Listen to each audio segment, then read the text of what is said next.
Okay, we're going to go ahead and get started, and I will start by just saying good afternoon and welcome to our 5th annual State of Downtown report release. I'm Susan Edmondson, and I'm President and CEO of Downtown Partnership.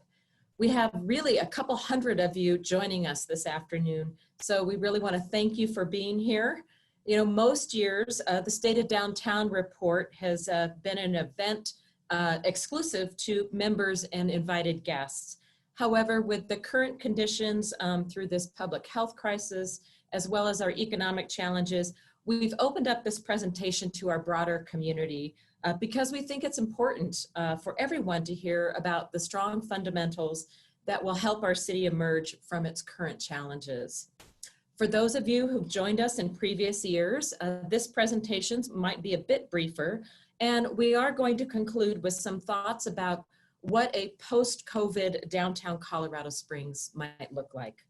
And there's no need to take notes. This session is being recorded, and most of the data that you'll see today is contained in the 32-page report, which you can download for free at the conclusion of this event at downtowncs.com.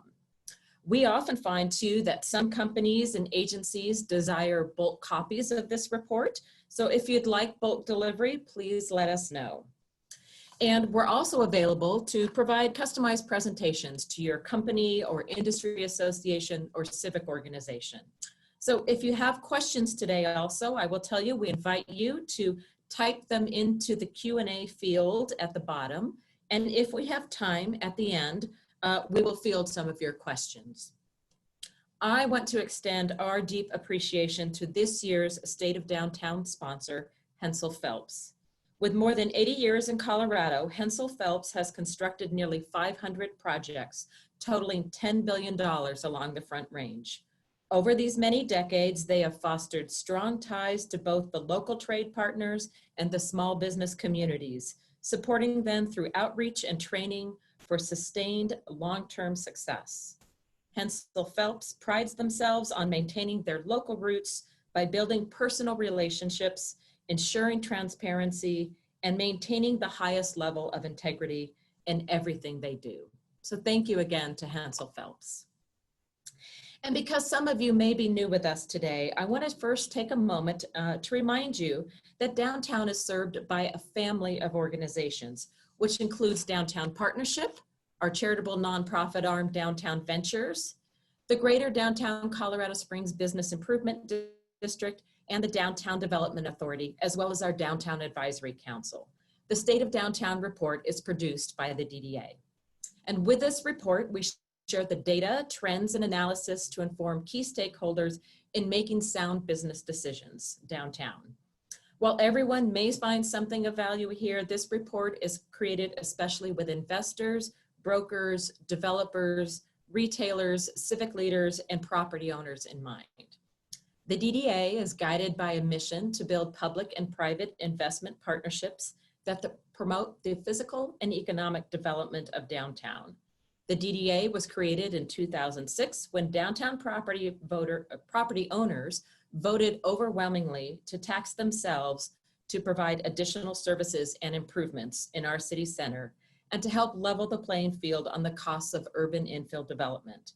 Through the years, the DDA has invested millions into bettering our city center. The work of the DDA is carried out through the Downtown Partnership, which serves as the management company for downtown and provides the staffing of our family of organizations. Throughout the year, staff supports hundreds of property owners, prospective investors, and potential new businesses considering expansion into our market with insights and connections, while supporting our existing businesses and property owners with entitlements, tenant prospecting, growth strategies, marketing, and partnership opportunities. And while DDA resources help support this vital work, it's important to acknowledge that more than half the revenue powering the staffing and programs of Downtown Partnership comes directly from memberships and sponsorships. For those members joining us today, we want to thank you. Each of you serves a critical role in fostering economic growth and creating a vibrant downtown. And so for this essential partnership, thank you so much. And if you joined us today as a guest and are not yet a member, we welcome you to join. Downtown Partnership works hard for you to ensure that the bold moves you take in investing in downtown and in our city will be rewarded. And even if your business is not located within downtown, you benefit from the work of Downtown Partnership to create a lively city center attractive to new residents, workforce, and visitors. And just a point of clarification, some folks wonder, what is the difference between our annual report, that one there on the left, and our State of Downtown report? So while State of Downtown provides benchmarking data, particularly in real estate development, retail, investment, and lifestyle factors, the annual report is like many other organizations' annual report. It's our accountability and transparency in showing how we've stewarded our resources, every deliverable, every measurable from our downtown family of organizations. So essentially, if we do our job well, as reflected in the annual report, you'll see the results on the State of Downtown report and how we are working to become magnetic to new investment in our city center. So now on to the State of Downtown report. A few technicalities. Most data reported today tracks specifically within the DDA boundaries, although occasionally data may align with our business improvement district boundaries or the 80903 zip code. Our DDA is 120 city blocks, just a little over 1 square mile, and less than 2% of the city's landmass. And again, today we're reporting on 2019 and trend lines over several years.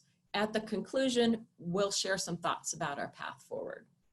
So further, it should be noted, as we track new investment and development into downtown, the vast majority of projects we are reporting on today are moving forward.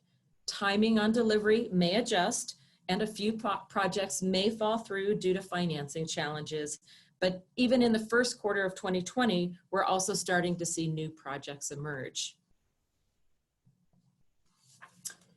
So downtown Colorado Springs really reached flywheel effect entering 2020 with strong development fundamentals and positive demographic trends.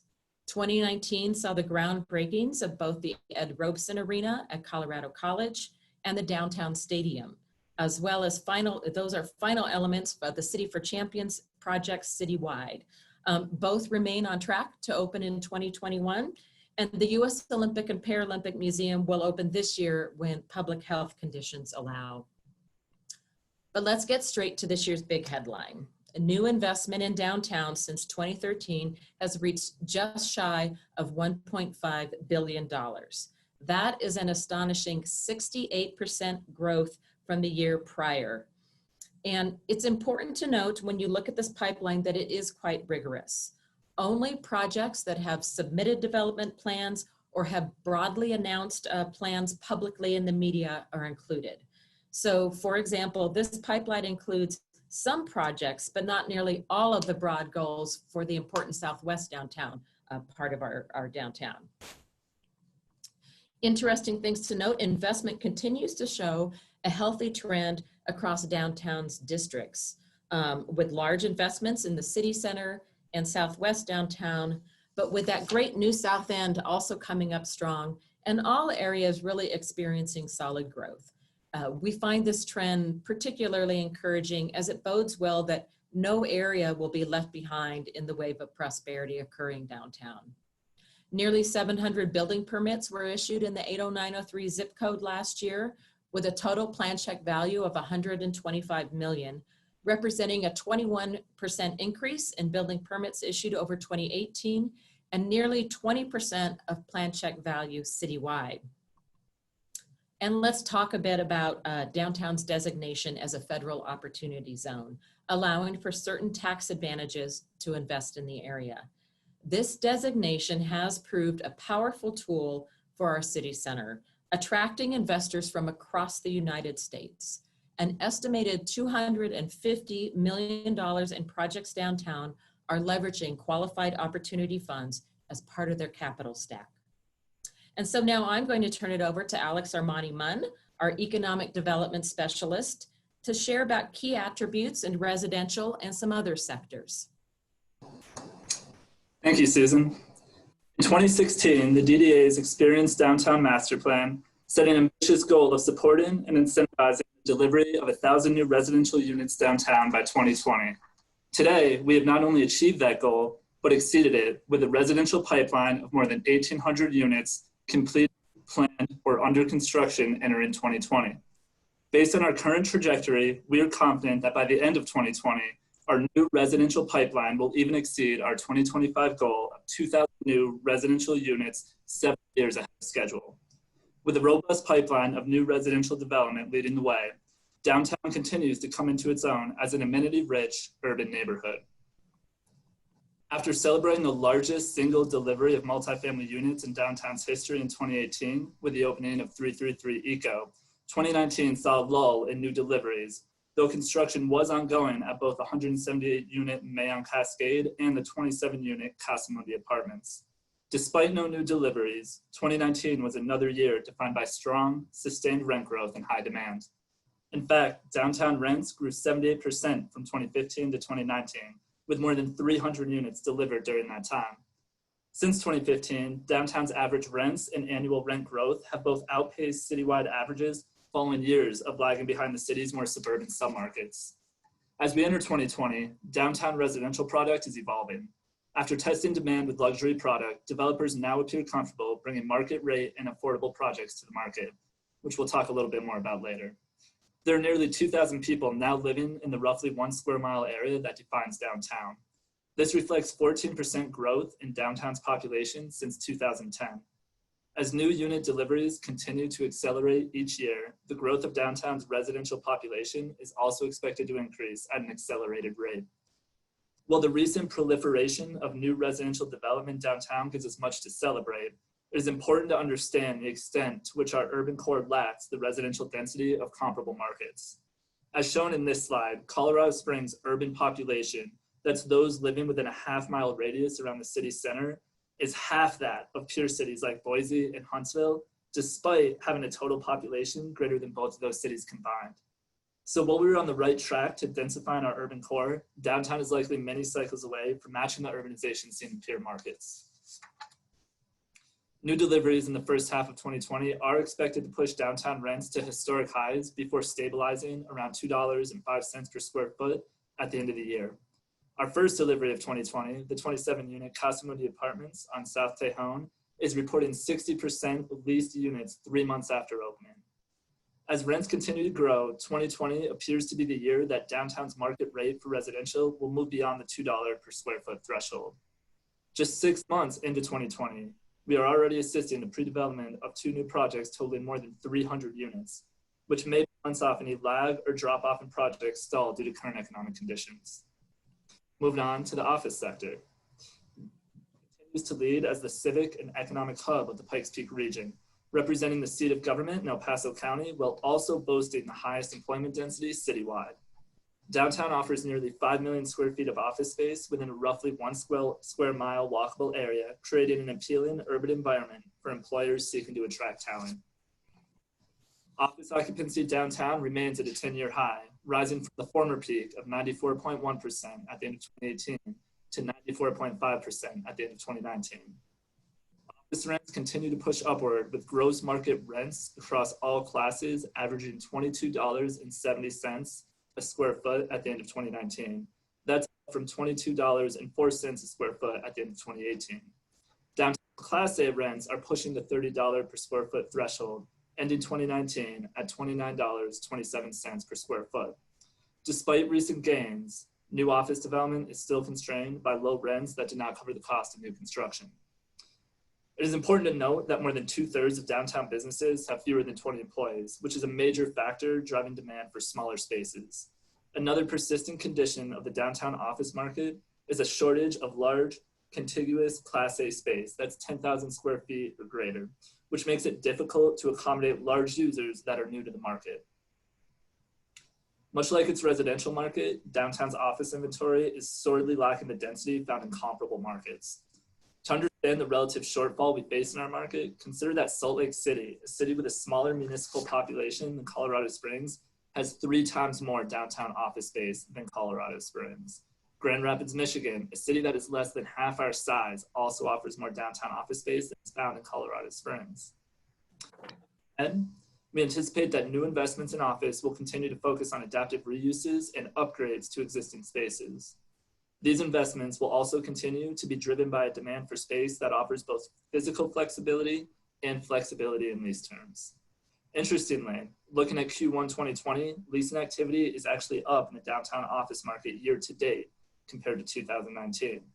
In the first 5 months of 2020, more than 30 new office leases totaling about 97,000 square feet of space have been signed downtown, compared to just over 20 leases totaling about 59,000 square feet signed during the same period last year. While we are excited by this trend, we do expect the impacts of COVID-19 to reach the office market at some point in 2020. While long-term trends related to remote working and more recent conditions related to COVID-19 have created uncertainty in the market, we remain confident in the future population growth and job growth in the region will eventually drive demand for new office, and we believe that downtown is well positioned to absorb much of that demand. And now talent and business. This year for State of Downtown, we turn to Dr. Tatiana Bailey of the UCCS Economic Forum, who was instrumental in informing this year's section on talent and business. Dr. Bailey's analysis further affirms downtown's status as the nexus of private business and the public sector in the Pikes Peak region. Today, the largest industry downtown by number of establishments is professional, scientific, and technical services with 485 firms. However, the largest industry by employment is government with over 5,700 total employees. With 9.5% job growth in just the last 5 years, downtown today is home to more than 26,000 daytime employees. To understand the significance of downtown's employment density in the region, consider that 7.5% of the total workforce in El Paso County works downtown, an area that represents just 0.5% of the county's total landmass. Of the 26,000 employees downtown, about half work in professional trades, earning an average salary of $62,196, which exceeds county, state, and national averages. Of course, these above average wages are not surprising, considering that 40% of 80903 residents aged 25 and older have an associate's degree or higher. The 80903 zip code also boasts a millennial population of 3,800, which is 16 times the national average for similar geographies. Among the millennials residing in the 80903 zip code, about 25% are non-white, which is consistent with the national trend of growing diversity among the younger age groups that will comprise our future workforce. And now I'll send it back to Susan to touch briefly on a few important lifestyle sectors of downtown. Thanks, Alex. I'm feeling a little bit like a newscaster with you here, but now we'll move to a couple of these lifestyle factors, and one important one of mobility and outdoors. And I'll be frank that minimal progress was made in the realm of mobility and outdoors in 2019, but we do have several improvements that are teed off for completion in 2020. Of note, last year was the purchase of 5.6 acres on the southeastern edge of the Legacy Loop by local nonprofit Concrete Couch.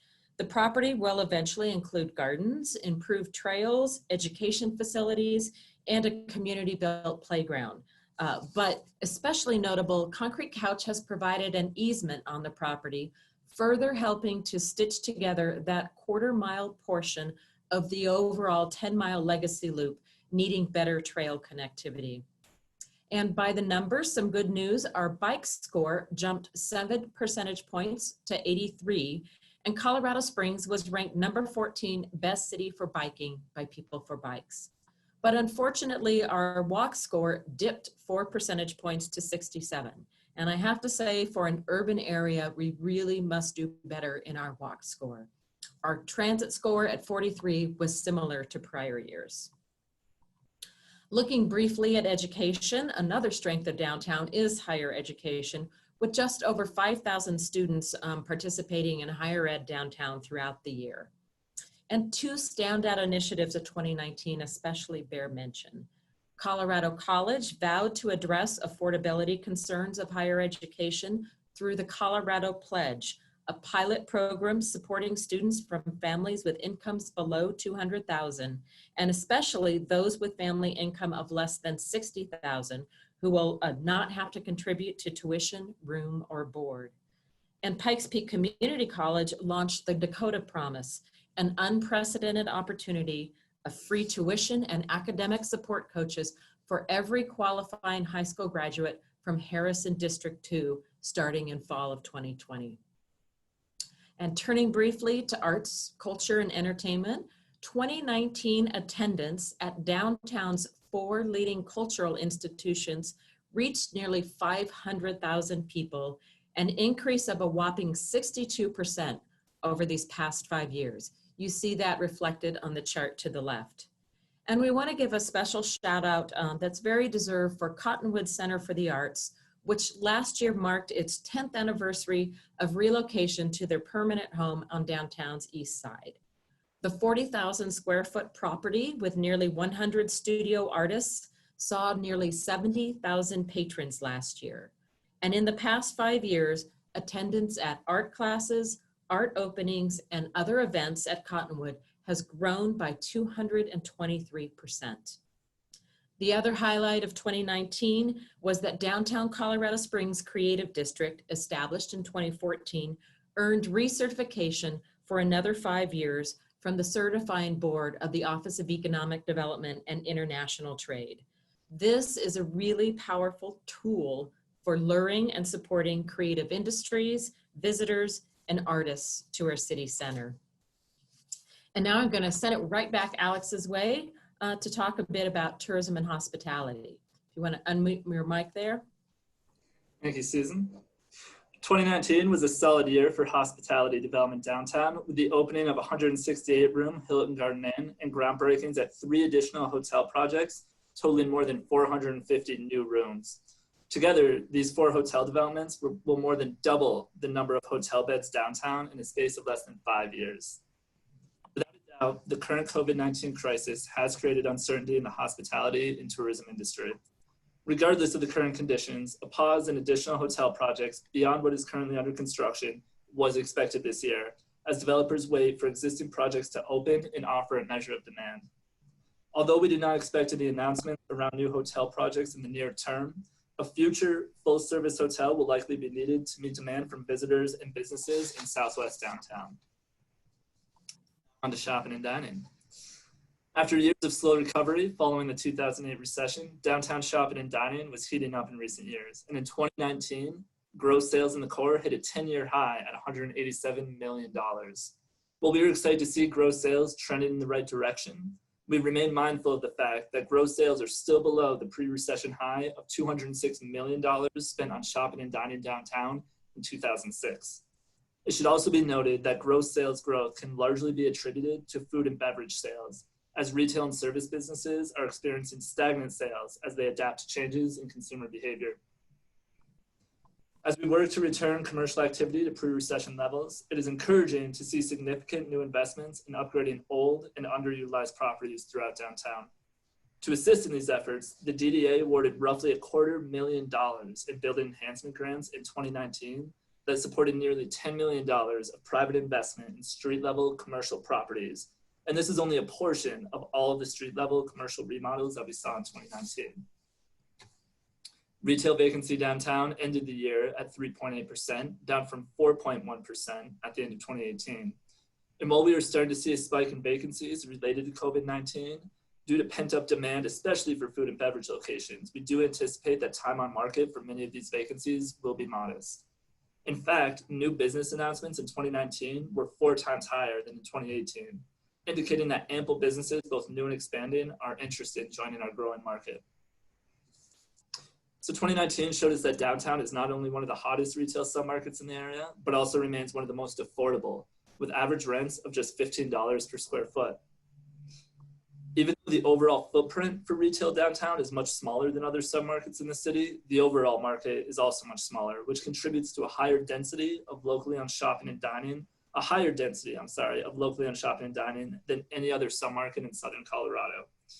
So despite being just a fraction of the size of competing submarkets, downtown actually had the 3rd highest volume of leasing activity for retail space citywide over the last year. So looking ahead, first and foremost, 2020 will be about managing the impacts of COVID-19.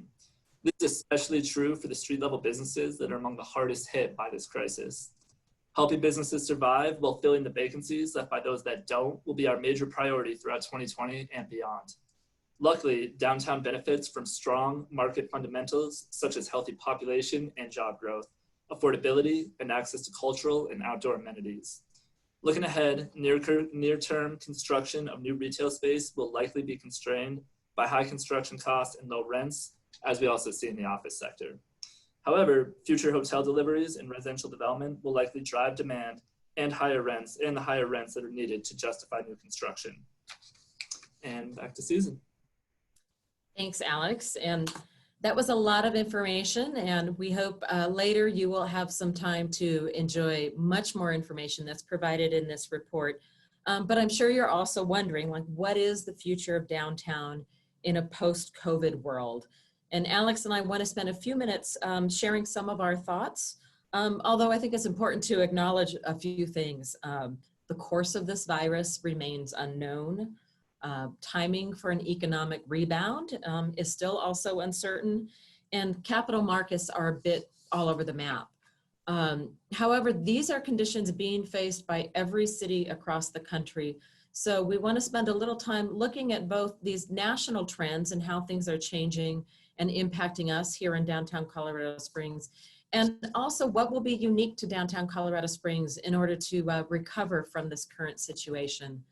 So with that, I'm going to just end that and chat with you a bit, Alex. You know, we were just talking about shopping and dining, and we know that these type of small businesses have been really devastated these past few months, and we know that the tough times are just beginning. So what are some of the trends that you see ahead with shopping and dining? Yes, and so I'll talk a little bit about trends and impacts we'll see locally, as well as those broader trends that we know this crisis is only going to accelerate. So the first thing I really want to point out, and I really believe that this is a silver lining of this COVID crisis, is the fact that our low vacancy in the retail sector was actually becoming a challenge in the last year or two. And what I mean by that is that we had such limited vacancy that we had brands and new businesses trying to enter the market who just couldn't find the right real estate opportunity. So as we see a spike in vacancies this year, the hope is that that will actually create new real estate opportunities that maybe didn't exist a year ago. You can take for example, a business like Jack's Fish House we welcomed to downtown at the beginning of the year. That's a business that we know was sniffing around downtown for 20 years looking for the right opportunity, and they finally found it. I know from my personal experience working with brokers and businesses every day that we have a lot of brands who really want to be part of what we're doing here downtown, but they just need the right real estate opportunity. So hopefully as we see more vacancies, we'll see that pent-up demand filling those spaces quickly. Another interesting trend that we're seeing right now in the near term in regards to retail is an acceleration of lease negotiations. So we are seeing a lot of street level businesses that are renegotiating their leases early. And what they're doing is offering a long-term commitment in exchange for short-term rent relief. So for example, you may have a business whose lease isn't up for another year, but they're signing on for a 5-year extension now, a year early, in exchange for maybe 3 or 4 months of rent relief. And I can't stress enough the importance of this open communication between tenants and landlords as we navigate this crisis. That communication is gonna be absolutely critical. And we've seen on a few occasions now, landlords who are more than willing to work with tenants who are challenged by the current crisis as long as they're open and communicating. So moving on to some trends that again are more national but will really affect our businesses locally. The first one that's critically important is omni-channel sales. Omni-channel sales now more than ever will be key to businesses surviving and thriving post-COVID. For retailers, that means online sales, and for restaurants, that means delivery and carry-out service. Now, of course, it's important to know that COVID did not create these trends. These trends have been around for a long time. In fact, we had already started to see trends nationally of restaurants starting to redesign their spaces and retool their operations to provide more delivery and carry out service. And I really believe it's important now for retailers and restaurants to recognize that they need to meet consumers where they are. And that might not necessarily be in their brick and mortar location, but there's plenty of other spaces where they can go interact with their customers. So beyond that, another important trend, or set of trends rather, that I think will continue to define retail is the fact that brand-driven, value-oriented, and experiential retail will be the most successful long-term. So what does that mean exactly? Brand-driven, it means that you go beyond the product. You're not just selling people something, you're selling them a brand, you're selling them a culture. Something value-oriented. We've seen a lot of businesses now popping up with a social impact component. And of course, everybody knows experiential retail is the way of the future. So, what I like to use as an example is that you have street level retail businesses today where people may come into that storefront to interact with the business, to interact with its products, and never buy anything. They may actually go in not to interact with the products at all, but for a social reason. We actually see retailers downtown now. We have a boutique on Bijou Street who has yoga classes in their store, who has gatherings in their store, and that's how they communicate their brand, and that's how they build community. And they have loyal customers who may never buy anything in the store, but they're there twice a month for a yoga class or a wine night, and then they're going home and they're buying those products online later. So again, I think those trends of brand-driven, value-oriented, experiential retail will be more important than ever. And what this goes hand in hand with is a retail right-sizing. We know in our downtown that we have a lot of very large historic retail spaces, and we're already seeing those spaces be remodeled and really demised into smaller spaces that can offer a shared experience among retailers. The last thing I do want to point out as a more short-term trend in retail that I'm really excited about, and something, as you know, we've been working very hard on lately, is outdoor dining and really, moving that commercial activity outside. So there's really a new dynamic emerging between private business and the public realm. And for somebody like me who loves urbanism and who loves public spaces, this is actually really exciting. Looking at the prospects for open air markets and our beautiful parks downtown, and considering sidewalks, alleyways, and streets for new dining experiences that not only make people feel safe, but give businesses a new opportunity to expand their business and bring in new revenue is really exciting. And that's something that, if done well and if successful, I could see really continuing in the future. So, some short-term impacts, but the bottom line really, and I'll say this a lot today, is that our fundamentals are strong and our future is bright. So, well, it may hurt now, we're gonna be okay. So Susan, I actually have a question for you now. Susan, what kind of changes are likely when it comes to mobility and connectivity? Well, certainly for anyone who's been following this pandemic, we know that mass transit, in particular in large super cities, has taken a real hit. In Colorado Springs, transit is somewhat limited. Now we know Mountain Metro Transit had a 50% short-term decline in usage, but we expect to see that ticking up again. And of course, in Colorado Springs, it's really important to note that transit is, we don't have a lot of choice riders. We would like more choice riders, but it remains a vital service for connecting people to jobs and to education. But I expect that not just in Colorado Springs, but in cities across the country, we will begin seeing some innovations in transit. But if you had to find a silver lining in these conditions these days, I have to say the real winner is bicycling. Perhaps you've seen and heard in the headlines that cycling is in greater demand than ever, and there's even a headline that said bicycles are the new toilet paper because you can't find them. People are rediscovering their love of cycling. It's a great healthy activity to get outdoors, and people do feel safe on their bike getting out. And we're seeing that trend play out as well with increase in cycling downtown. Our Pike Ride bike share has experienced over 25,000 miles ridden thus far in 2020. So a real uptick in use in cycling. And I think it's also important to note too, that we know that one of the trends that will last from this is more people working from home, maybe not 5 days a week, but a couple days a week. Some of that still to be determined. But when you look at commuting, there was a survey done early into the pandemic after people had been working from home for at least a couple weeks. And you would think nobody likes commuting, right? Like commuting's a waste of time. Well, it is true. People like some of the commuting, right? They like that few minutes to separate the work time and the home time and have that sort of way to separate themselves. So what is interesting to see in the survey of folks that over 50% of car commuters aren't missing their commute at all by working from home. No surprise, right? And yet 91% of those who commute by bike are missing their commute because they love that experience on their bike.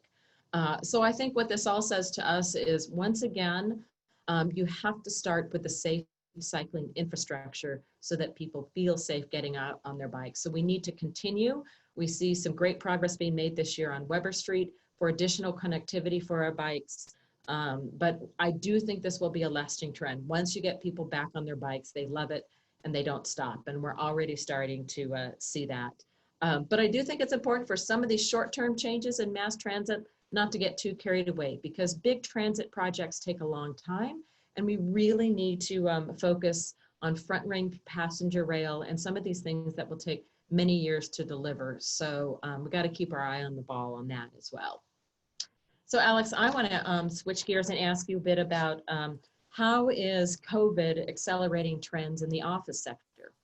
Yeah, so really operative term there, accelerating. So again, just like I said with retail, these trends that we see in office are nothing new. All we see is an acceleration of pre-existing trends.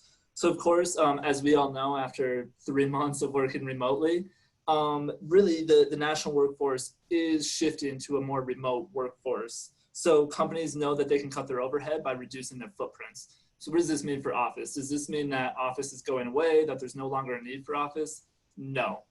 In fact, what I think is actually really exciting about this is, first, I'll just say companies will always need office space. So office isn't going away. Office, like retail, is changing. So what does that mean? Really, in my mind, it means that the cubicle and the C-suite are dead, and that office space will no longer be defined by the traditional desk space where an individual will come to work. And we know that when an individual needs to sit down and work in isolation and be productive, they're going to go wherever they're most productive.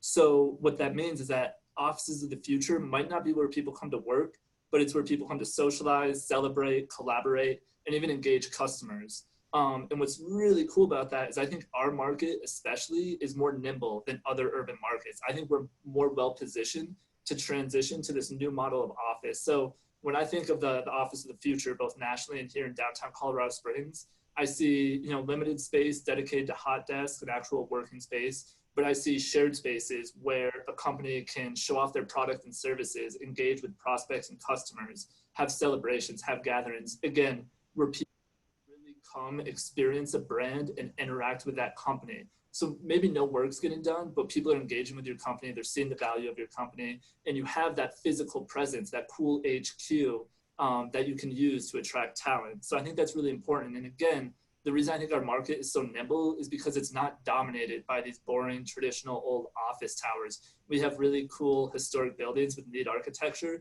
divided in a lot of cases into small spaces that can very easily be remodeled and repositioned to meet these future needs. So again, I think that's something that I'm really excited about. Another point I want to make in regards to office and the future of office is that our office sector is really inherently tied to our residential. And I'll talk a little bit more about residential here in a minute, but it remains today, as it has been for a while now, that the best business attraction strategy a community can have is cultivating talent, both locally and through in-migration. So as we continue to focus on residential development and we continue to build a downtown where talent wants to locate, we know that those businesses and those employers are going to follow that talent, and they're going to see the concentration of talent that we're building in downtown Colorado Springs. And they're going to want to locate here. They're going to want to build new, cool office spaces here, whether that's a remote office for a Twitter or a Google or some really cool startup. The last thing I'll say, an example I'll use of a local company that really represents the future of office is a local company, I think Sports VR. It's a VR company that offers a software solution for professional college quarterbacks so that they can train virtually without having to take the damage of getting hit every time they want to practice. So we know that this company, for their office needs, they don't need a bunch of cubicles or conference rooms. They need large, high ceilings where they can set up their products so that they can have people come into that space and experience their product. Again, it's all about that creative use of space and less about the boring old cubicle. So I could probably go on, but I'll leave it there and turn it back to Susan with another question. So Susan, this is actually an especially important question to ask given everything going on in the world today. It's a question of equity. How can we ensure equity downtown and that downtown doesn't leave people behind as it grows? Well, Alex, I think that's probably the most important question today, and with, we hope, renewed and lasting focus on questions like this. And I'll answer simply first by just using the word intentionality. I think when it comes to issues of equity and as well as addressing underserved in our community, we need intentionality across the community from community leaders all across our city, and certainly within Downtown Partnership itself. So I'll just kind of touch on a couple answers related to that, because we could look at many different sectors and areas that are important in this. Obviously, one that comes to mind the most is housing affordability, and this really, again, is an issue that all of our city needs to address. And I'm really kind of excited that in this year's State of Downtown report, we noted that of the nearly 1,250 new units that were announced among 9 projects downtown in 2019, up to a third are planned to be offered as affordable, and another 12% are meeting the needs of workforce housing. And that's especially remarkable when you still need to acknowledge that we still have major pent-up demand for residential downtown, and it still remains that the cost of land and the cost to construct an urban form is far more expensive than elsewhere in the city. So to see these developers intentionally working to develop product in our city center or near our city center to provide workforce and affordable housing shows, if you will, that dedication to try to make a product like that pencil, even as challenging as it is in an urban environment. You know, a couple other things I'll mention, right? Within our own Downtown Development Authority, many folks may have seen that recently, in light of the pandemic, we offered a small business relief grant fund and granted out a little over $670,000 to nearly 95 businesses downtown most impacted by this pandemic. So retail, restaurants, salons, businesses along those lines. And I am pleased that 12% of these grant funds went to businesses owned by people of color. And that wasn't just something that happened accidentally, it was done through intentionality of really intensive outreach and ensuring that these business owners felt included and not disenfranchised and knew the opportunities that were there before them. And that percentage is really a far greater percentage outcome that we've seen from the federal PPP, where it's estimated that up to 95% of more minority-owned businesses were shut out of that funding opportunity. And it comes in big and small ways. I'm really pleased that Pike Ride, our bike share program, has really stepped up during this time as well. They're offering free 30-minute rides, free usage for hospital workers in our coverage area, and they're partnering with Springs Rescue Mission and providing greater reach into the neighborhoods adjacent to downtown that have somewhat underserved populations. It's just one other example of every initiative needs to have that equity lens and understand how it can play a role. And so we're very encouraged to see some of those trends, but I think it behooves all of us in our community to be mindful of that. So I want to go back to you, Alex, and now ask about, we downtown have always prioritized residential growth as the most essential factor to our economic vibrancy. So what does multifamily downtown look like in the next several years? Yeah, so it's really important to note here that long-term demographic trends still favor multifamily development. So whether there's a pandemic, a recession, or both, people are always going to need a place to live. Especially in uncertain times, a lot of people may choose rather than own. Also, again, taking it back to office, we know that if we see a trend towards a more remote workforce, a lot of those people are going to prefer a more flexible lifestyle, and that comes with renting as opposed to owning. So when we talk about the impacts of COVID-19 on the multifamily sector, I really believe that the impacts will be isolated to the short term. We know that some deals will fall through. We know that new tenant acquisitions will be slow and will be challenging for the months ahead.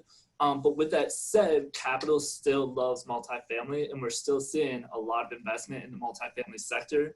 That's true nationally and it's true locally. So what that means is that there was really going to be impacts not so much on multifamily development, but more so on multifamily operations. So what does that mean exactly? It means that rent escalations may be challenged in the near term, and concessions may be needed to attract new tenants. It also means that we could see changes in the amenities that are designed into our multifamily product.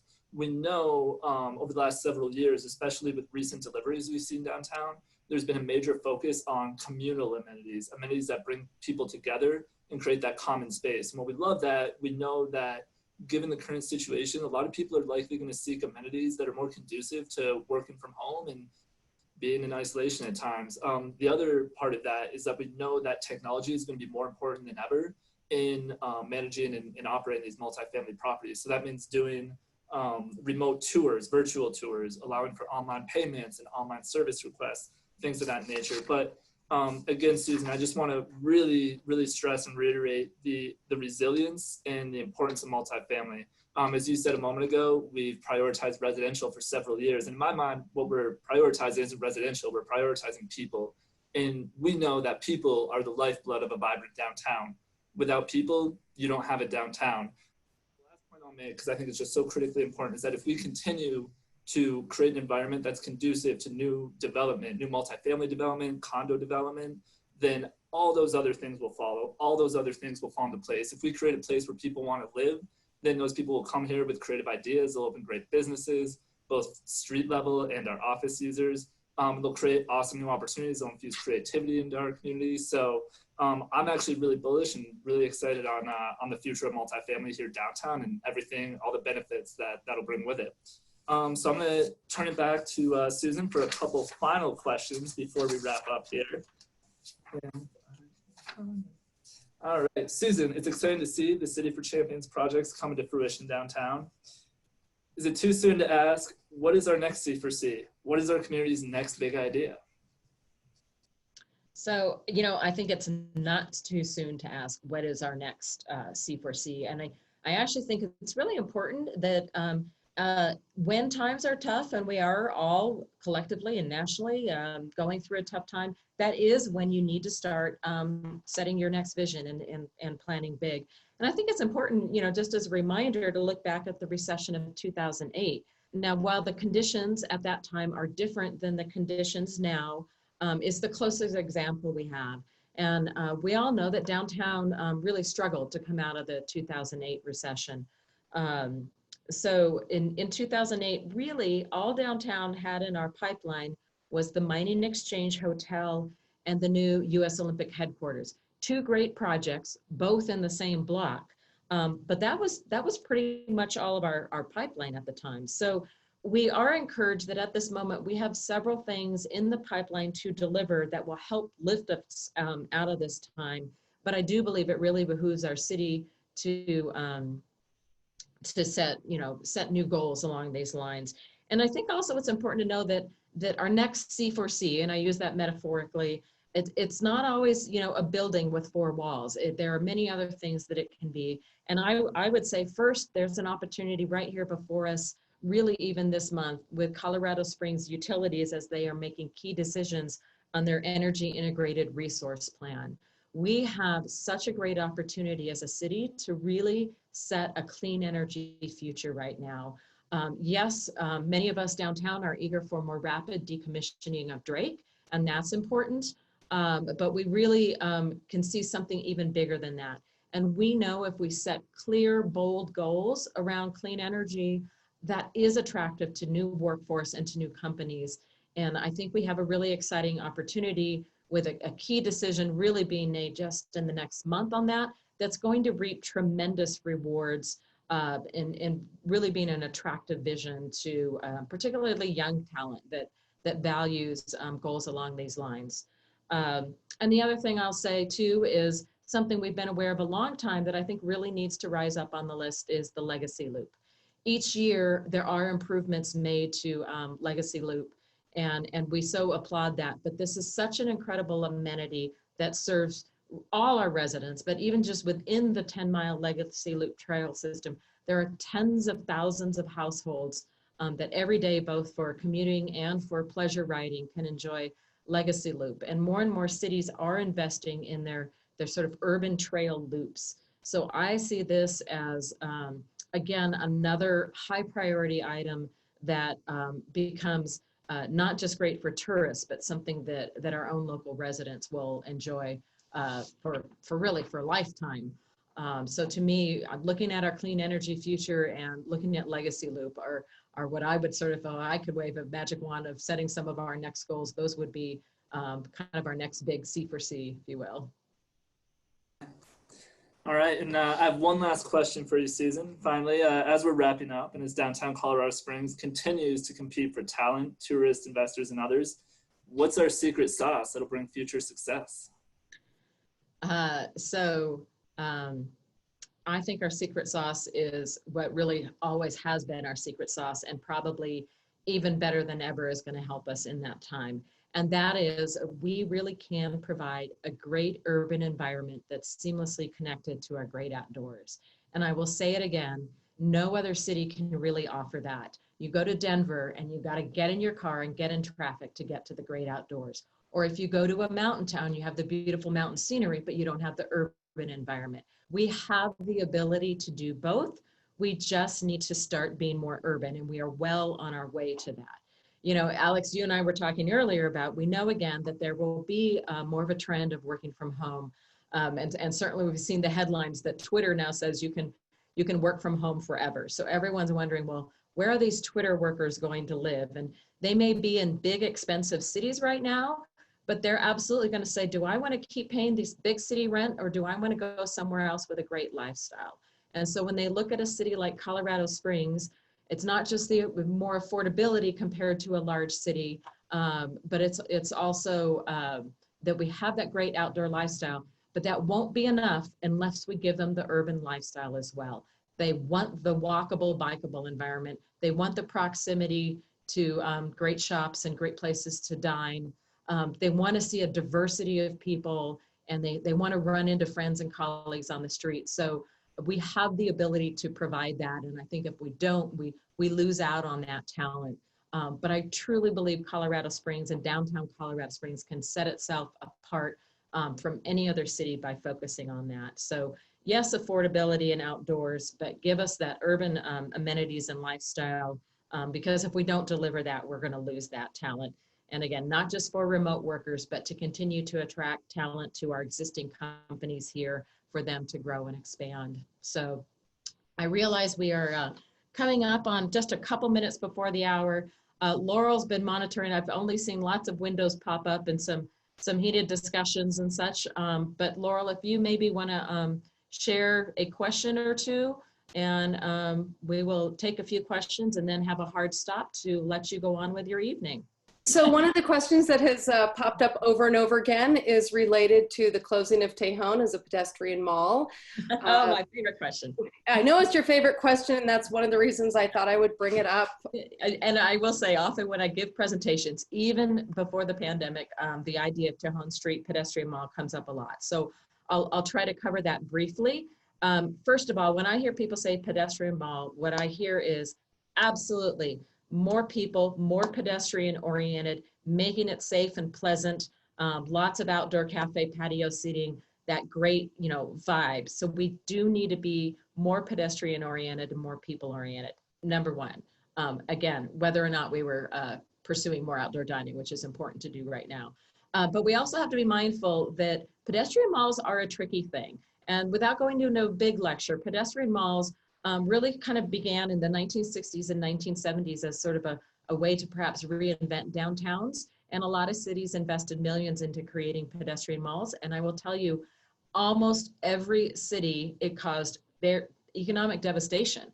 And they spent millions undoing their pedestrian malls. Now, some are successful. In Colorado, we happen to be in the shadow of one of the most successful ones in the country with the Pearl Street Mall. But a lot of study has gone into what makes pedestrian malls successful. And it's really interesting factors. Some you may guess, highly transit-oriented cities, so places where people can get there and don't have tons and tons of parking garages for people walking around on the mall. Proximity to a big university and a high student population is another factor. Weather and proximity to a beach is often a factor.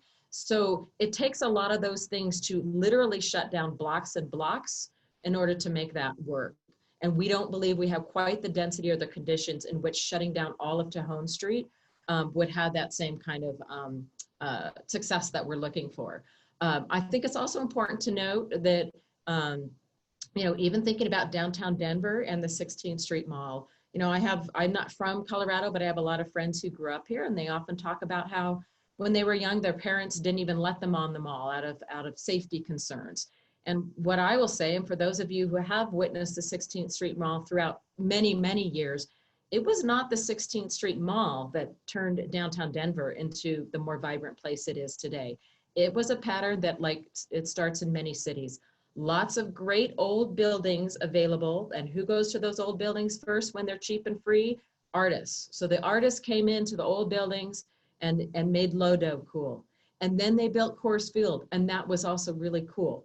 Then, importantly, they looked at their waterway, which was junky, and they invested in their waterway, right? And those three things, you had arts, you had sports, and again, great trails and waterway system, that then attracted residential. So then you had thousands of new residents coming into downtown Denver, and those folks then really began activating the 16th Street Mall in another way. So we have to be really mindful in these kinds of decisions. That said, we are all in on making outdoor dining work.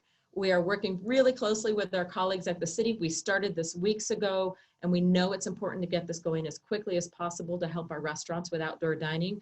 There are several things around traffic management to keep things safe, liquor license codes at the state and city level. The city, again, is being very accommodating, but we're just working as quickly as we can. I want to also mention ADA accessibility. We want to spill out into the streets, but we want to make it safe for people with disabilities to both enjoy it and still have safe pedestrian pathways. So all of these things have to be considered. We're working on it, and we're going to bring you more outdoor dining, both in terms of expanded sidewalk seating and perhaps targeted closure of some blocks of Tejon Street. Long answer, but there's a lot to cover in that. So I will go to one that just came in. Many city plans like Denver Outdoor Downtown include specific clause to increase community surveillance and policing. How is the partnership prepared to address similar pressing community concerns on challenges related to the stadium, trail, public space planning? How will we build trust needed for diversity and representation locally? Well, there's a lot in that question, so I'm not quite sure I understand all that's being asked. But first, when we talk about diversity and trust, and especially as we know this week in particular across the country, as we are dealing with and coming to light issues of systemic racism, that when you want to talk about a safe street, and we can talk about safe bike lanes and safe places for people to walk, but the number one safety is that a person of color has to feel safe walking down the street. And I do believe there is a renewed commitment at the city level. We are not the city, but we absolutely support those efforts to address these kinds of issues because downtown has to be a place where everybody feels safe and welcome. And we've always said that, certainly beyond just this week. And I would encourage all of you, maybe you've seen it in our e-newsletter, but if not, you can go to our website at downtowncs.com, and we had a statement of our commitment to these issues this week as well. And I'm encouraged that I think there's a new national dialogue, and it has to result in real policy and real action really across the whole country, and we promise to be a part of addressing that as well. So, but with that, I think we're at 5 o'clock here.